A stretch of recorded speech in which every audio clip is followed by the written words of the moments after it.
Cher Monsieur le maire, cher Philippe Laurent, Mesdames et Messieurs, chers amis de Sceaux, le coronavirus paralyse le monde entier. Je regrette beaucoup que les limitations actuelles de la vie publique dans nos deux pays ont rendu impossible mon voyage et que je ne puisse pas prendre part à la commémoration en personne. Mais les périodes exceptionnelles appellent des mesures exceptionnelles avec lesquelles nous pouvons renforcer notre solidarité et la force de notre amitié franco-allemande. C'était une belle journée, le 8 mai 1945, au cours de laquelle la Seconde Guerre mondiale s'acheva en Europe. Un jour auparavant, un premier acte de capitulation avait été signé à Reims. Le général-colonel Jodl, qui signa ce document, n'en avait cependant officiellement pas le pouvoir. À 15 heures à Paris, Charles de Gaulle déclara à la radio « La guerre est gagnée. Voici la victoire. C'est la victoire des Nations Unies et c'est la victoire de la France. » Les cloches des églises françaises sonnèrent. Au même moment, à Londres, Winston Churchill faisait un discours. Le soir, au St. James Park, un gigantesque feu de joie brûla. À Paris aussi, les gens étaient dans la rue, les monuments illuminés, les gens dansaient sur les places. Depuis 75 ans, le 8 mai 1945 marque la fin de la Seconde Guerre mondiale. C'était une guerre de destruction terrible et inhumaine qui a embrasé le monde entier.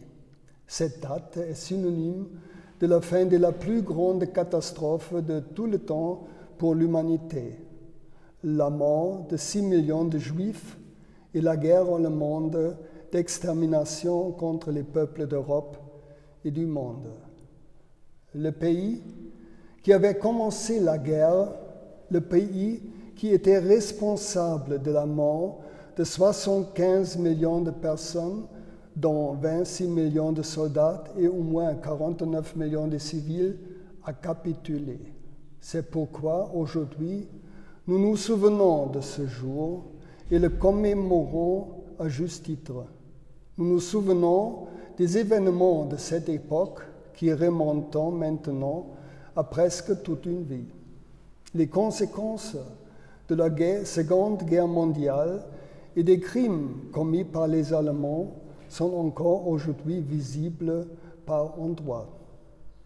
En revanche, d'autres conséquences du génocide, telles que la diversité culturelle de les Juifs, ont été effacées d'une manière qui est encore accablante pour nous aujourd'hui.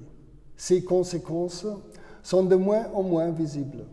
C'est pour cette raison que nous devons, et pas nous, j'entends, avant toute la génération d'après-guerre, continuer à commémorer le 8 mai. Il ne faut pas oublier. Il ne faut pas tirer aucun trait. Car lorsque nous oublierons notre passé, nous deviendrons aveugles pour notre présent et notre futur, parce que nous ne verrons pas les dangers de l'émergence d'une nouvelle injustice. 40 ans dû s'écouler de 1945 à 1985 avant que le 8 mai 1945 se soit vu comme le jour de la libération en Allemagne. Nous, les Allemands, sommes fiers de notre ancien président, Richard von Weizsäcker, qui fut le premier à trouver le courage d'évoquer cette vérité. Mais c'est précisément cette nouvelle approche de l'histoire douloureuse de l'Allemagne acquise en 1985 qui me donne le courage et la confiance pour l'avenir de nos deux villes et pays dans une Europe unie.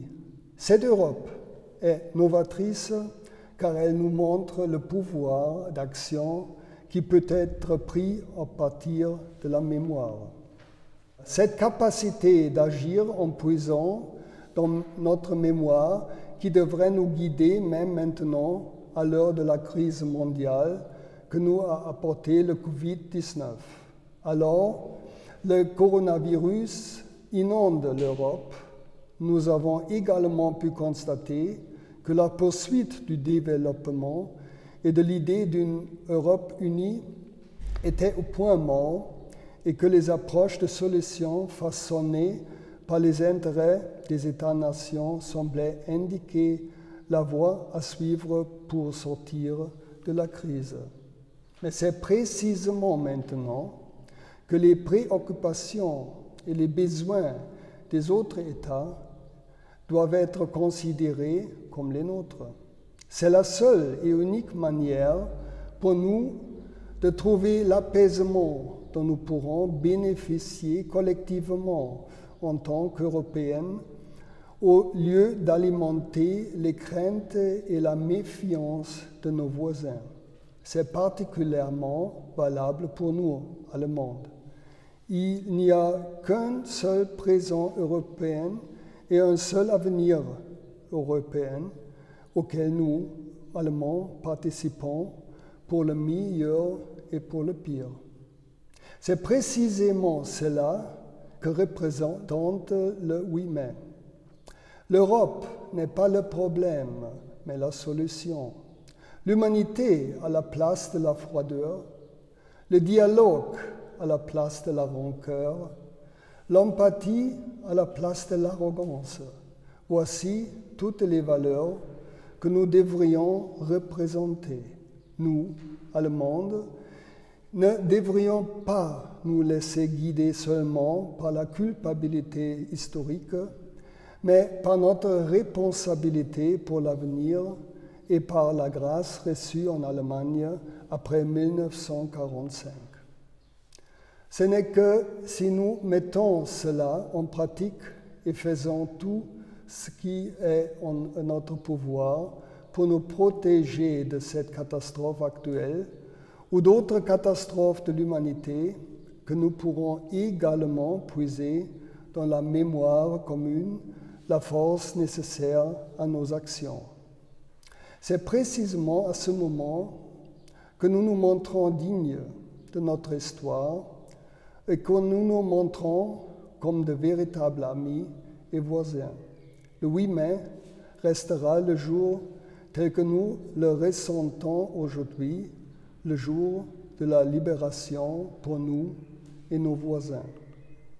C'est dans cet esprit que vit l'amitié franco-allemande et l'amitié entre Sceaux et Brühl. Et pour demain, le jour de l'Europe, j'appelle « Fêtons l'Europe ».